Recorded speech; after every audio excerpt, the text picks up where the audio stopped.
বিভীষণ রঘুপতি রাজবলোচন মর্যাদা পুরুষোত্তম রামচন্দ্র ভগবানের চরণ মহিমা ইতিপূর্বে জ্ঞাত হয়েছেন। প্রভুর চরণে নিজের যে প্রেম আসক্তি অনুরাগ কিছুটা সৃষ্টি হয়েছে। প্রভু আপনার চরণ ছেড়ে যদি রাজ অধিরাজ হই, ভোগ বাসনা পদ প্রতিষ্ঠা আমাকে আবার বেঁধে ফেলবে। আপনার চরণ থেকে আমাকে চ্যুত করেন না। রাজ সিংহাসনে রাজপদ প্রতিষ্ঠায় ভোগ ঐশ্বর্যে আমি আপনাকে ভুলে যাব। আমার পরামুক্তি পরাগতি সম্ভব হবে না। ভগবান মৃদু হেসে বলছেন, ঘর ত্যাগ করে ভগবত ভক্তি হয় এমন না। ঘরে থেকেও এই পদ প্রতিষ্ঠা থেকেও তুমি পরাভক্তি শ্রদ্ধা ভক্তি আমার চরণে লাভ করতে পারো। কি করে? তোমাকে কিছুই করতে হবে না। তুমি মনে আমাকে স্মরণ করবে, স্মরণ করবে। এই কিন্তু আমাদের পথ। ঘর পরিত্যাগ করে আশ্রমে গিয়ে তো আর একটা ঘরেই বাস করি। ঘর ত্যাগে ভগবত ভক্তি পাওয়া যায় না, ত্যাগ বৈরাগ্য আসে না, আসে আসক্তি ত্যাগে, ঘর ত্যাগে নয়। আসক্তিটা ত্যাগ করতে হবে। আসক্তি ত্যাগের মূল মন্ত্র হলো হৃদয়ে ভগবানকে স্মরণ করা। সংসারে থেকেও কর্মের মধ্যে থেকেও যদি অন্তরে কেউ মনস্ক ভগবানের স্মরণ করতে পারে, অবিচ্ছিন্ন তৈল ধারার ন্যায় ফলগুর প্রবাহের ন্যায় হৃদয়ে অন্তরে অন্তর্যামী পরম প্রিয়তমের যে নাম রূপ লীলাকে স্মরণ করতে পারে, তিনি অবশ্যই ভগবত ভক্তি সংসারেই লাভ করতে পারবে।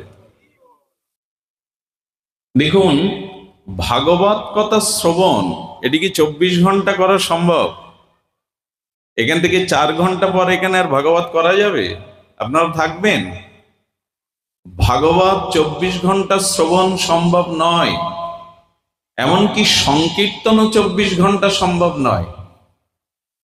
24 ঘন্টা আপনি সংকীর্তন করতে পারবেন না, কিন্তু মনে ভগবানকে স্মরণ এটি 24 ঘন্টা করা যাবে। দুদণ্ড চারদণ্ড গোস্বামীগণ নিদ্রা যেতেন, তার মধ্যেও রাধা মাধবের অপ্রাকৃত ব্রজলীলা দর্শন করতেন স্বপ্নেও। স্মরণটা কিন্তু 24 ঘন্টা সদা সম্ভব, নিত্য সম্ভব। কীর্তন বা শ্রবণ 24 ঘন্টা অবিচ্ছিন্ন ধারায় সম্ভব নয়। এই জন্য ঠাকুর মশাই বলছেন, মনেরও স্মরণ প্রাণ। তুমি ততক্ষণ জীবিত যতক্ষণ তোমার চিত্তে ভগবত স্মরণ হবে। এই জন্য শরণাঙ্গ ভক্তির দিকে আমাদের আচার্য গৌরী আচার্যগণ এত স্মরণ করেছেন, এত দিক নির্ণয় করেছেন, দিগদর্শন দিয়েছেন।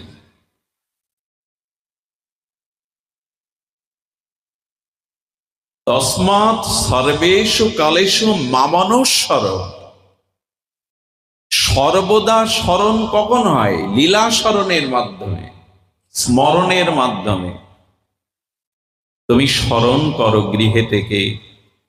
রঘুপতি রামচন্দ্র বললেন, বিভীষণ, সংসারে থেকেও আর অন্তরে যদি তুমি আমাকে স্মরণ করতে পারো, তবে তোমার কি গতি হবে জানো? মুনি ঋষি যোগীন্দ্র মনীন্দ্র অমলাত্মা বিমলাত্মাগণ সাধু সন্ত যে স্বরূপ গতি নিত্য ধাম গতি হয়, তোমারও সেই গতি হবে তুমি যদি মনে মনে স্মরণ করতে পারো। আজকাল আমাদের মধ্যে ঘর ত্যাগের একটা হাওয়া বইছে। ঘর ত্যাগ করা। এক মহাত্মার সাথে একবার সাক্ষাৎকার হয়েছিল। মহাত্মা, আপনি গৃহ ত্যাগ করেছেন, আপনার গৃহে আর যান না কখনো? বলে, না, যে গৃহ ত্যাগ করেছি সেখানে আর যাওয়ার প্রশ্নই আসে না। কাদের গৃহে যান? যারা ডাকেন অনুরাগী ভক্তগণ সজ্জনগণ, তাদের গৃহে যায়। এই বাচ্চাগুলিকে সরিয়ে দিন না, ওই বাচ্চাগুলি গল্প করছে, তো সরিয়ে দিন। বাচ্চাগুলিকে অনেক দূরে সরিয়ে দিন। তো কি বলছেন? আমি ভক্ত গৃহে, অনুরাগী সজ্জনের গৃহে যাই, যে গৃহ ত্যাগ করেছে আমার গৃহ তাতে যাওয়ার অনুমতি নাই, যায় না।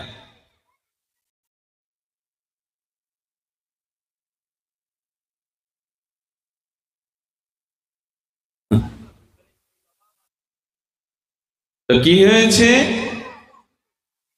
আচ্ছা, ওনার কাছে প্রশ্ন করা হলো আপনি কতদিন যান না? তো বলছেন 11 বছর 3 মাস 3 দিন। উনি কতদিন ঘরে যান না এটা গুনে রেখেছেন, এই ঘর ছাড়া বলে।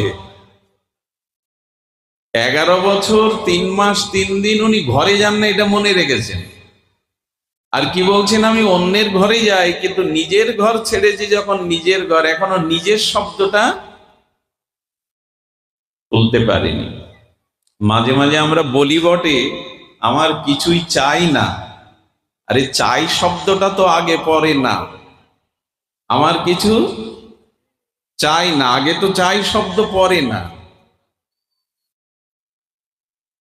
ঘর ছাড়াতে গোবিন্দ পাওয়া যায় এমন নয়, ঘরের আসক্তি ত্যাগ করাকে ভগবত প্রাপ্তির উপায় বলে। এরকম ভাববেন না ঘর ছেড়ে দিলেই গোবিন্দ পাওয়া যাবে।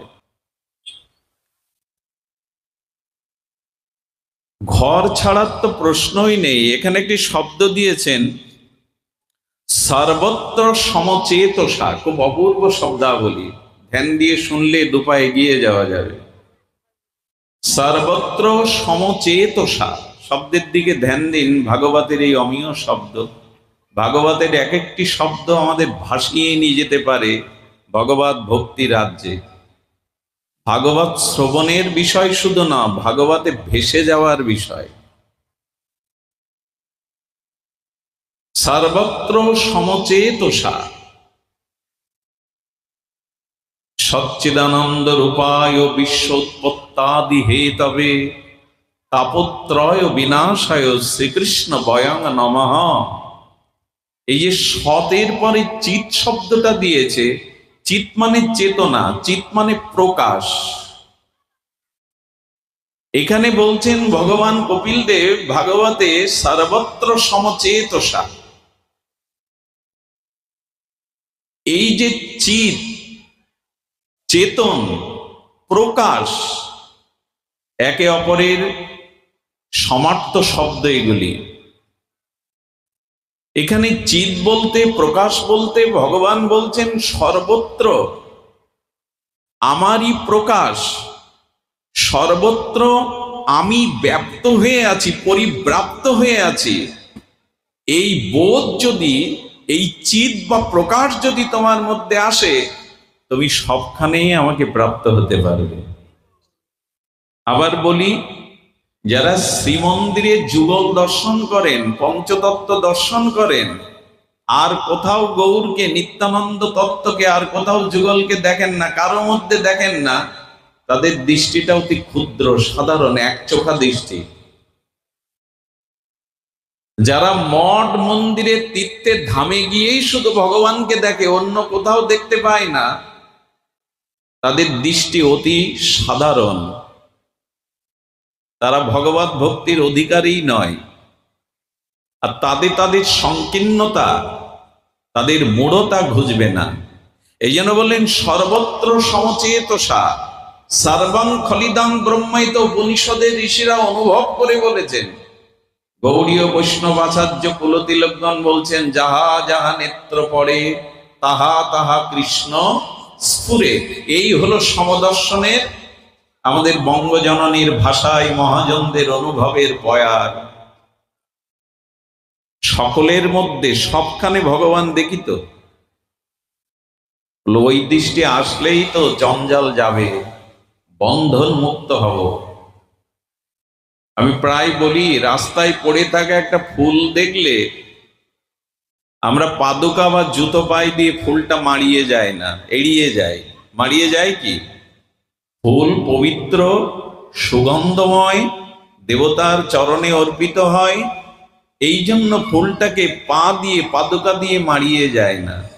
ফুলের মধ্যে তো আত্মা নেই, ফুলের সাথে ভগবানের অষ্টনের একটা সম্বন্ধ আছে, পবিত্র, সৌন্দর্যময়।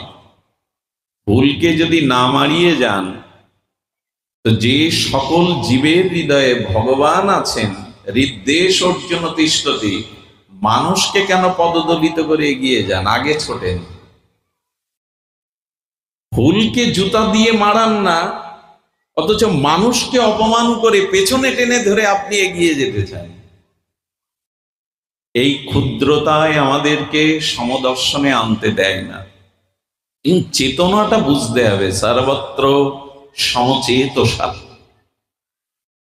এই চেতনা না থাকলে আমাদের অস্তিত্বই থাকে না, চিত। আচ্ছা, আমাকে সম্মুখে যারা আছেন, এখন আমাকে কেউ পোড়ানোর ব্যবস্থা করবেন কি? যে বিল্লমঙ্গলকে এখন শ্মশানে পোড়াতে হবে, কাঠ জোগাড় করো, লোকজন জোগাড় করো, একবারও এই কথা ভাববেন কেউ আপনারা? কিন্তু এখন যদি ভগবত ইচ্ছে আমার প্রাণ চলে যায়, আপনারা এক্ষুনি ওই কথাটা ভাববেন, কোথায় কাঠ, কোন শ্মশানে, কিভাবে নিয়ে যাবে, কেন? আমি তো আছি। আমার নখাগ্র থেকে কেশাগ্র পর্যন্ত আমার শরীরটা আছে। একটু আগে যাকে মালা দিয়ে বরণ করছেন, আরতি করছেন, ভালোবাসা প্রকাশ করছেন, শ্রদ্ধা জানাচ্ছেন, আত্মা দেহ থেকে চলে গেল, তাতে পোড়ানোর ব্যবস্থা, কাঠ জোগাড় করা, শ্মশানের চিন্তা কেন করছেন? কারণ কি? কারণ একটাই, আমার ভিতরে যে চেতন, চিত, সেই প্রকাশটাই চলে গেছে। আমার শরীরের কোনো আলাদা অস্তিত্ব নাই। আচ্ছা, শরীর আত্মাকে সৃষ্টি করে না আত্মা শরীরকে সৃষ্টি করে? কোনটা হবে? শরীর আত্মাকে সৃজন করতে পারে না, আত্মা আছে বলেই শরীরের অস্তিত্ব আছে।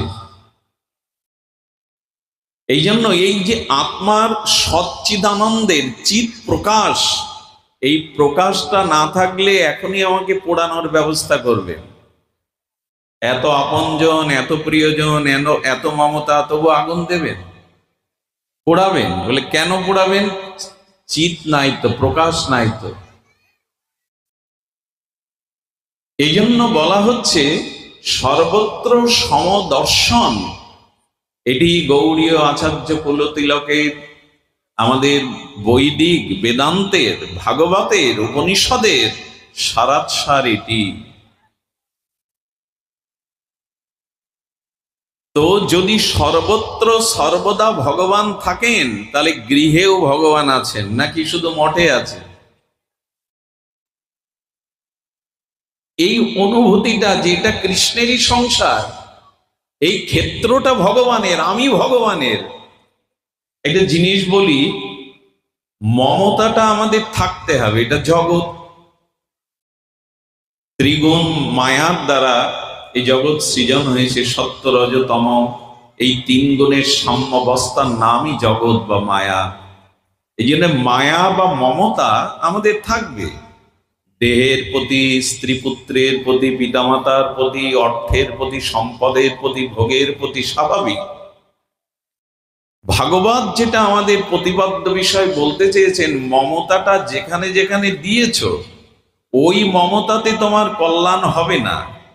একই সিঁড়ি দিয়ে তুমি নিচে নামছো, ওই নিচে নামা সোপান বা সিঁড়ি দিয়ে এবার উপরে ওঠো। অর্থাৎ যে মমতাটা দেহ গেহ সংসার স্ত্রী পুত্রকে দিয়েছ, ওই মমতাটা কিছুটা নিগড়ে গোবিন্দকে দাও, তাহলে উপরে উঠতে পারবে, তাহলে মুক্তি পাবে। মমতাটা নিচের দিকে দিও না। মমতা মমতাই থাকুক, আসক্তি আসক্তিই থাকুক, কিন্তু দেহ গেহ সংসার স্ত্রী পুত্রের প্রতি যে মমতা দিয়েছ, এই মমতাটা ভগবানকে দাও, সচ্চিদানন্দ বিগ্রহকে দাও। জ্বালা জড়িয়ে গেল। আসলে সাংসারিক যে মমতা, এই মমতা ভগবানকে দেওয়ার নামই প্রেম বা ভক্তি। অনন্য মমতা বিষ্ণু মমতা প্রেম সঙ্গতা, ভক্তি রীতি উচ্যতে ভীষ্মদ্ধ প্রহ্লাদ নারদা। ভীষ্ম, প্রহ্লাদ, উদ্ধবাদী ভাগবত উত্তমগণ, ভক্তির মহারাজগণ, এরাই বলেছেন ভগবত ভক্তি কি না, যে মমতা সংসারকে, দেহকে, স্ত্রী পুত্রকে দিয়েছ, ওই মমতাটা অনন্যভাবে ভগবানকে দেওয়ার নামই হলো ভক্তি। যে সিঁড়ি দিয়ে নিচে নামছো, ওই সিঁড়ি দিয়ে উপরে ওঠো। মমতাটা এদিকে না দিয়ে ভগবানকে দাও, এই বাণী ভগবত বলতে চেয়েছেন। আর সেটার জন্য সর্বত্র সমচেতসা। এই জন্য হৃদয়ে যদি ভগবানকে স্মরণ হয়, যদি সর্বত্র ভগবান দেখেন, তো আপনার বলে আপনি কিছু দাবি করতে পারবেন না। এই সংসারে কোনো বস্তুই আমার, এ কথা আপনি বলতে পারবেন না যখন সর্বত্র ভগবানকে চেতনার দ্বারা, প্রকাশের দ্বারা এই দৃষ্টিভঙ্গি আসবে। আসলে আমাদের দৃষ্টিটাই বদলায়নি। ভাগবতে আসা কেন? পুণ্য হবে বলে? একদমই না। এখানে এলে কারো পুণ্য হবে না, কারো কর্মক্ষয় হবে না। এখানে এলে আপনার দৃষ্টিভঙ্গি বদলাবে। ওই যে মমতাটা ওই দিকে যেত, সংসারের দিকে, ওই দৃষ্টিভঙ্গিটা বদলে এটা গৌর গোবিন্দের দিকে যাবে, এইটাই হবে। আর এখানে আসলে একটা আয়না পাবেন, দর্পণ, আরশি। এখানের আয়না পেলে বুঝতে পারবেন আমার সমস্যাটা কোথায়, আমার অসুন্দরতাটা কোথায়, আমার বাধাটা কোথায়। আমার মধ্যে যা অসুন্দরতা আছে এই আয়নাতে দেখিয়ে দেবে। ভাগবতে পূর্ণ হয় না। ভাগবত আয়নার মতো দেখিয়ে দেয় আমার অনর্থটা কোথায়, আমার প্রেমের পথে, কল্যাণের পথে বাধা কোথায়। দৃষ্টিভঙ্গি বদলাতে হবে। মনে পড়ে এক ব্যক্তি আরবিয়ান ঘোড়া কিনেছে, এক ঘোড়ার ব্যবসায়ীর কাছে ঘোড়া কিনেছে তৎকালীন $1,00,000 দিয়ে, বিলাসবহুল জীবনযাপন করে। ঘোড়াটা প্রথমে 5 দিন মুখে কিছু দেয়নি, ঘাস মুখে দেয়নি। ভাবছে এক জায়গা থেকে এক জায়গায় প্রাণী বা পশুরা এলে এই হয়, কিছুদিন বাদে স্বাভাবিক হবে। 15 দিন ব্যাপী যখন কিছু খাওয়াতে পারছেন না, ঘোড়া দুর্বল হয়ে পড়েছে। উনি তখন ভাবছে ঘোড়া বিক্রেতা আমাকে ঠকিয়েছে, ওর কোনো রোগ আছে। আরে তাকে ডেকে বলছে টাকা ফিরিয়ে দিয়ে ঘোড়া নিয়ে নাও, এই ঘোড়া তো খায় না কিছু, আমার সব বরবাদ হয়ে গেল। আচ্ছা, আপনি ওকে খাওয়ান কি? তো যেখানে উনি বাস করতেন ওখানে কাঁচা ঘাস পাওয়া যায় না। যেমন কাশ্মীরে যদি যান, ওইখানে ঘাসগুলো কেটে কেটে শুকিয়ে যায়, তাই খাওয়া, কুটোর মতো। তো শুকনো ঘাস দেখে হেসে উঠে বললেন রোগ আর কিছু না, ও আসলে সবুজ ঘাস খাওয়া ওর অভ্যাস, সামনে ঘাসের রং ফ্যাকাশে হয়ে গেছে সাদা, এই জন্য খাচ্ছে না। বলে উপায়? বিক্রেতার ভিতরে একটু অনুভূতি ছিল, বললো চশমার দোকানে যান, এই ঘোড়ার চোখের সাইজের 2টো সবুজ কালারের চশমা পরিয়ে দিন তো দেখি কি হয়। তো সবুজ রঙের চশমা বড় বড় এনে ঘোড়ার চোখে দিয়ে দিয়ে ফিট করে দিয়েছে। ওইখানে যেই না দিয়েছে সেই শুকনো গাছ আছে, সবুজ গ্লাস চোখে থাকলে কি দেখবে ঘোড়া? সেই সাদা ঘাসই সবুজ দেখতে শুরু করে মুখ দিয়ে দিয়েছে। $1,00,000 বেঁচে গেল, ঘোড়াও স্বাভাবিক হলো। এই যে চশমাটা, আমাদেরও দৃষ্টিভঙ্গিটা, যে মমতাটা, আসক্তিটা, অনুরাগটা সংসারকে না দিয়ে, দেহকে না দিয়ে ভগবানকে দিতে হবে, এই চশমা কোথায় পাবেন? কোন দোকানে? এই জন্য এটা ভাগবতে আসতে হবে, সাধু সমাগমে আসতে হবে, এইখানে দৃষ্টিভঙ্গিটা বদলাবে। আর কোথাও এই চশমা পাওয়া যাবে না। দৃষ্টিভঙ্গিটা বদলাতে হবে। 2 বন্ধু মেলায় গিয়েছে, বুদ্ধিমান, শিক্ষিত, সারা মেলা ঘুরে কি ক্রয় করবে, কিছু তো কিনতে হবে মেলায় এসে, সিদ্ধান্ত নিতে পারছে না। শেষে এক গ্লাসের দোকানে গিয়ে কি কিনলো জানেন? যে গ্লাসটা চোখে দিলে সামনের বস্তুগুলো খুব বৃহৎ বড় দেখা যাবে। 2 বন্ধু কিনে বাড়িতে ঘুমালো। এক বন্ধু সকালে উঠে ওটা চোখে দিয়ে মেঝের দিকে দৃষ্টি দিয়েছে। ঘরের মেঝে তখন মারা ঝাড়ু দেয়নি। আচ্ছা, যে বস্তু সামনে বড় বৃহৎ দেখা যাবে, তো ধুলাগুলো পড়ে আছে মেঝেতে, কি দেখছে? আমার ঘর ভর্তি সব আবর্জনার দোলা, তাতে মেজাজটা কিছু নষ্ট হয়ে গেল। পাশে গিয়ে মা গোবর রেখে দিয়েছে, গোবরের গাদা, ওই দিকে দেখে গোবরের পোকার সমস্ত আঙিনা যেন গোবরে ভরা, বড় করে দেখাচ্ছে গ্লাস, সামনে যা দেখছে সব পাহাড়ের মতো। আর প্রতি ড্রেনের দিকে গ্লাস ধরলে দেখে সমস্ত বাড়ি দিয়ে যেন কিলবিল করছে পোকামাকড়, দূষিত জল। এই রাগ করে ঘরে এসে বলছে খেতে দাও। মা রুটি দিয়েছে, রুটি সেকতে গেলে একটু পোড়া পোড়া লাগে না, সেই গ্লাস চোখে দিয়ে দেখে রুটি তো নেই, সব সামনে পোড়া কালো দাগ, আর ছুঁড়ে দিয়ে গালাগালি শুরু করেছে। আর সকালটাই নষ্ট হয়ে গেল। এই গ্লাসই সর্বনাশের কারণ।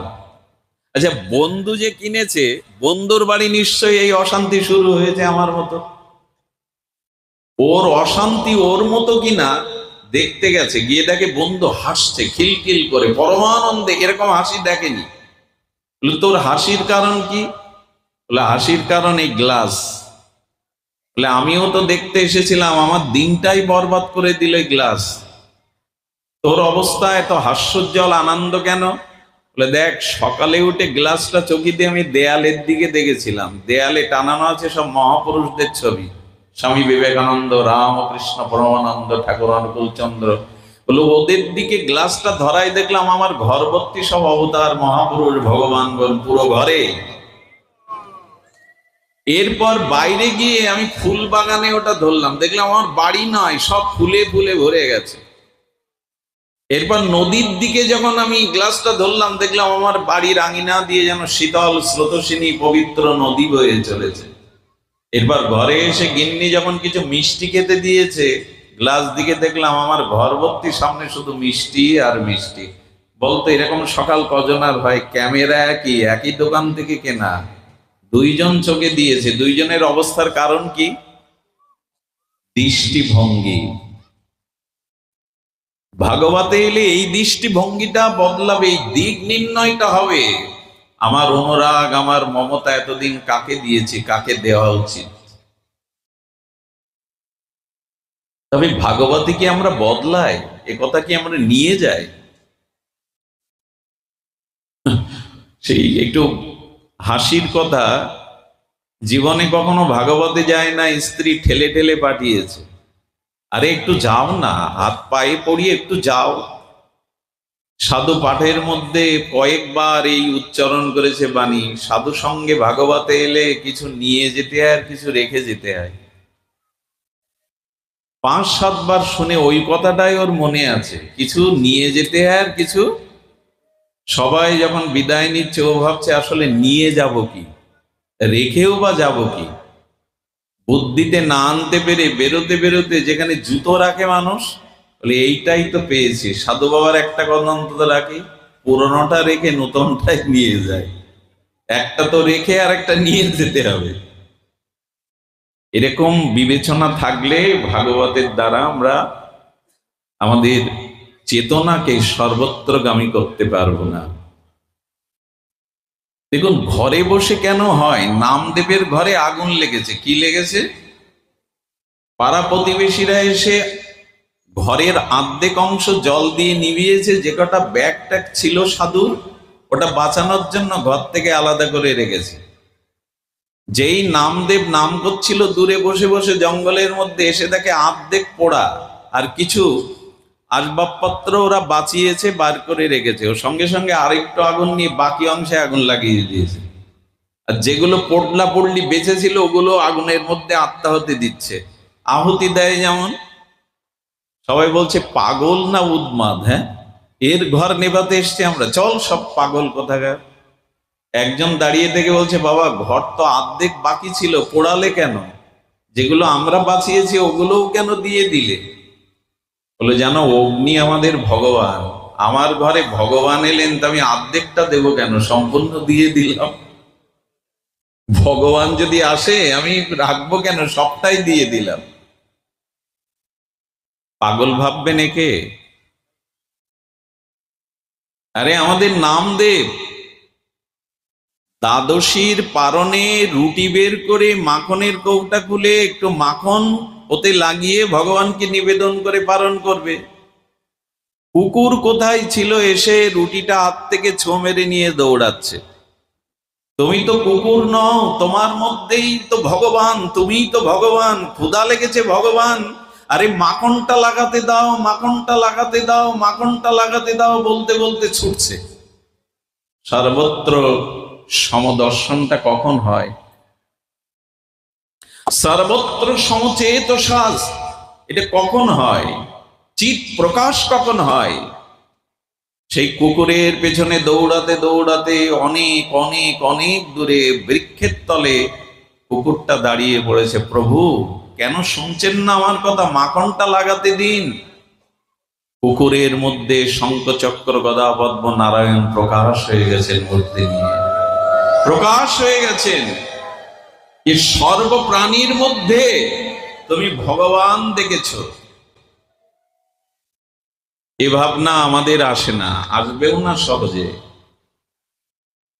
এই জন্য সর্বত্র সমচেতসা, এই চিৎ প্রকাশ। এই যে বিভীষণকে রঘুপতি বললেন, ঘরে বসে আমাকে স্মরণ করো, ঘর ছাড়লেই ঈশ্বর পাওয়া যায় এমন না, আসক্তি ত্যাগ করো, মমতাকে ত্যাগ করো। বিভীষণ প্রণাম করলেন, প্রভু তোমার স্মরণের দ্বারাই যেন তোমার চরণে রতিমতি থাকে। এই যে ভগবৎ স্মরণ, নমং দুষ্কৃত তিন প্রপদ্যত্তে মূঢ় নরাধমম, আমাদের জ্ঞান অপহৃত হয়েছে, আসরিক বুদ্ধি এসেছে ভজন না করে, আমরা দুষ্কৃতকারী হয়ে গেছি, আমাদের মধ্যে মূঢ়তা মূর্খতা এসে গেছে। কেন না? ভগবৎ ভজন না করতে করতে। এই যে ভজন, কি হলো? ঠিক আছে, আমি আমার মতো। এই যে ভজন, এই ভজনটাই না করলে মূঢ়তা কাটবে না, আমাদের সর্বত্র সমচেতনা জাগবে না। এই ভজনটা শুরু হয় কোথা থেকে? সুধীজন, একটু সামান্য বলবো। প্রাতঃস্মরণীয় বন্দনীয় প্রপূজ্য চরণ জগত আচার্য, প্রাতঃস্মরণীয় বন্দনীয় চরণ শ্রীমৎ তিনকড়ি গোস্বামী বাবাজি মহারাজ বলেছিলেন, আগে তো মানুষ হও, আগে অন্তত ভদ্র হও, তারপরে ভক্ত হইও। প্রাতঃস্মরণীয় বাংলাদেশের অনন্য ভাগবত আচার্য আমাদের প্রয়াত নির্মল দাদা যে এই কথা বারবার বলতেন শেষের দিকে এসে, নির্মলদার কথা আপনাদের মনে থাকার কথা। এই ভাগবত আচার্য চূড়ামণি বারবার বলতেন, আমি কৃষ্ণ ভক্ত, শিব ভক্ত, কালী ভক্ত, এটা পরের পরিচয়। আগে ভদ্র হও, আগে মনুষ্যত্ব অর্জন করো, আগে মানুষ হও। এই প্রাথমিক অ কথা স্বরবর্ণ ব্যঞ্জন বর্ণ আজ আমরা পড়তে ভুলে গেছি, ভক্ত হতে চাইছি, কিন্তু আমার ভিতরে কারুণ্য, ক্ষমা, সন্তোষ, সমদর্শন এগুলি আছে তো। আমি যে মানুষ, সেই মনুষ্যত্বের পরিচয়টা তো আমার আগে। সবার উপরে মানুষ সত্য, এই যে চরম সত্যের পরম উৎকর্ষতায় আমাদের মনুষ্যত্বের পরিচয় কি আজ আমরা দেই? ঘটনা মনে পড়ে, উত্তর ভারতে এক শেঠ ধনী ব্যক্তি এরকম জুন মাসে প্রখর তাপ প্রবাহের সময় এক পিপাসাক্ত সাধারণ লোক দেখছে, যিনি হুঁকো নিয়ে বসে আছেন, পাশে একটা জলের পাত্র, মৃত্তিকার জলের পাত্র। পিপাসাক্ত ব্যক্তি, উনি কোনো বিবেচনা না করেই ঘরে প্রবেশ করে বলছেন, আমি পথিক, বড় পিপাসাক্ত, এক গ্লাস জল দেবেন আমায়? প্রথমত উনি একটু আড় চোখে তাকিয়ে বলতে চাইলেন, তোমার এই বোধ নেই আমি কি জল দেওয়া মানুষ? বুঝছো না আমায় দেখে? উনি জল দেওয়ার মানুষ না, উনি বাড়ির কর্তা। তোমায় দেখে কি মনে হয় আমি জল দেওয়ার মানুষ? জল পিপাসা লেগেছে, অন্য জায়গায় যাও। কিন্তু আর যাবে কোথায়? প্রবল পিপাসা বুকে নিয়ে বলছেন, যদি একটু বলে ওখানে বসো, জল দেওয়া কাজের লোক আসুক, তারপরে জল পাবে। আমাকে দেখে বুঝতে পারোনি আমি জল দেওয়া মানুষ নই? দেরি হচ্ছে বলে, বাবু একটু উঠে দিন না একটু জল, প্রাণটা বাঁচুক। বলে, বললাম না কাজের লোক চাকর বাকর জল দেওয়ার লোক আসুক, আমি জল দেওয়ার লোক না। আরে বাড়ির কাজের মানুষ আসুক তবে জল পাবে। পর সহ্য না করতে বললেন, কিছুক্ষণের জন্য আপনি মানুষ হন না, কিছুক্ষণের জন্য আপনি মানুষ হন না। জীবের প্রতি তোমার কোনো কর্তব্য নেই, করুণা নেই, মানুষের ব্যথাকে তুমি ব্যথা মনে করো না, পরহিতকে তুমি নিজের হিত মনে করো না। কিসের মানুষ তুমি? কিসের ভক্ত তুমি? পরহিতে রতই তো সাধু। সাধুত্ব কখন? ভগবান শ্রীমদ্ ভগবদ গীতা সহ অনন্য শাস্ত্রে বলেছেন, জীবের পরের হিত কল্যাণে যার প্রতিটি নিঃশ্বাস প্রশ্বাস ক্রিয়া প্রতিক্রিয়া অর্পিত, ইনি হলেন প্রকৃত সাধু। মহতের স্বভাব হয় তারিতে পামর, নিজ কার্য নাহিত জান পরঘর। নিজের স্বার্থ জলাঞ্জলি দিয়ে, পরের দোষরূপ ছিদ্রকে ঢেকে দিয়ে, পরের লজ্জা পাপকে আবৃত করে দিয়ে যিনি মানুষকে ভগবদ ভক্তি ভগবদ চেতনা এটি দান করেন, এই পরের যে আত্মকল্যাণ আত্ম উপলব্ধি আত্মচেতনা যিনি দান করেন, ইনিই তো প্রকৃত সাধু। পোশাকেই শুধু সাধুত্বের পরিচয় নয়। আর এখন সময়ও বদলে গেছে। আগেকার দিনে পুরাত বাড়িতে লেখা থাকতো সুস্বাগতম, থাকতো কিনা? আমরা কতটা মানুষ কতটা বদলে গেছে দেখুন। কি লেখা থাকতো সিংহদ্বারে? সুস্বাগতম। আর একটু লেখাপড়া জানা কি কি লিখে রাখতো? ওয়েলকাম, নাকি? প্রেমানন্দ ওয়েলকাম হবে তো? যাই হোক, সুস্বাগতম, ওয়েলকাম। হ্যাঁ, এখন কি লেখা থাকে? বিনা অনুমতিতে প্রবেশ নিষেধ। আরে এটাও কিছুটা, কিন্তু যখন দেখা যায় কুকুর হতে সাবধান, তখন মেনে নেওয়া যায়। বিনা অনুমতিতে প্রবেশ নিষেধ, এটা মেনে নেওয়া যায় কিছুটা। আগে লেখা হতো সুস্বাগতম, এখন লেখা থাকে বিনা অনুমতিতে প্রবেশ নিষেধ। সেটাও মানায়, কিন্তু কুকুর হতে সাবধান এখন মানুষ মানুষের জন্য না, কুকুর মানুষের জন্য। ঘরে মানুষই তো থাকে, কিন্তু সাবধান করছে কুকুর হতে সাবধান। কোথায় পৌঁছে গেছি আমরা? অতিথি দেব ভব, এ কথাটা আজ আমাদের মধ্যে নাই। অতিথি নারায়ণ, অতিথি দেব ভব, এ কথা আমাদের মধ্যে আজ নাই। এই জন্য শাস্ত্র বলেছেন, গৃহে থাকো আর হৃদয়টাকে বিস্তার করো, মনুষ্যত্বের দিব্য চেতনায় হৃদয়টা প্রকাশ করো। অন্যায় কল্যাণের মধ্যে দিয়ে, অন্যের মঙ্গল ভাবনা মধ্যে দিয়েই তোমার সমচেতনার চিৎ শক্তি প্রকাশ হবে, তোমার মধ্যে মনুষ্যত্ব গুণাবলী বিকাশ প্রকাশ হবে, তখনই তুমি ভক্ত হবে।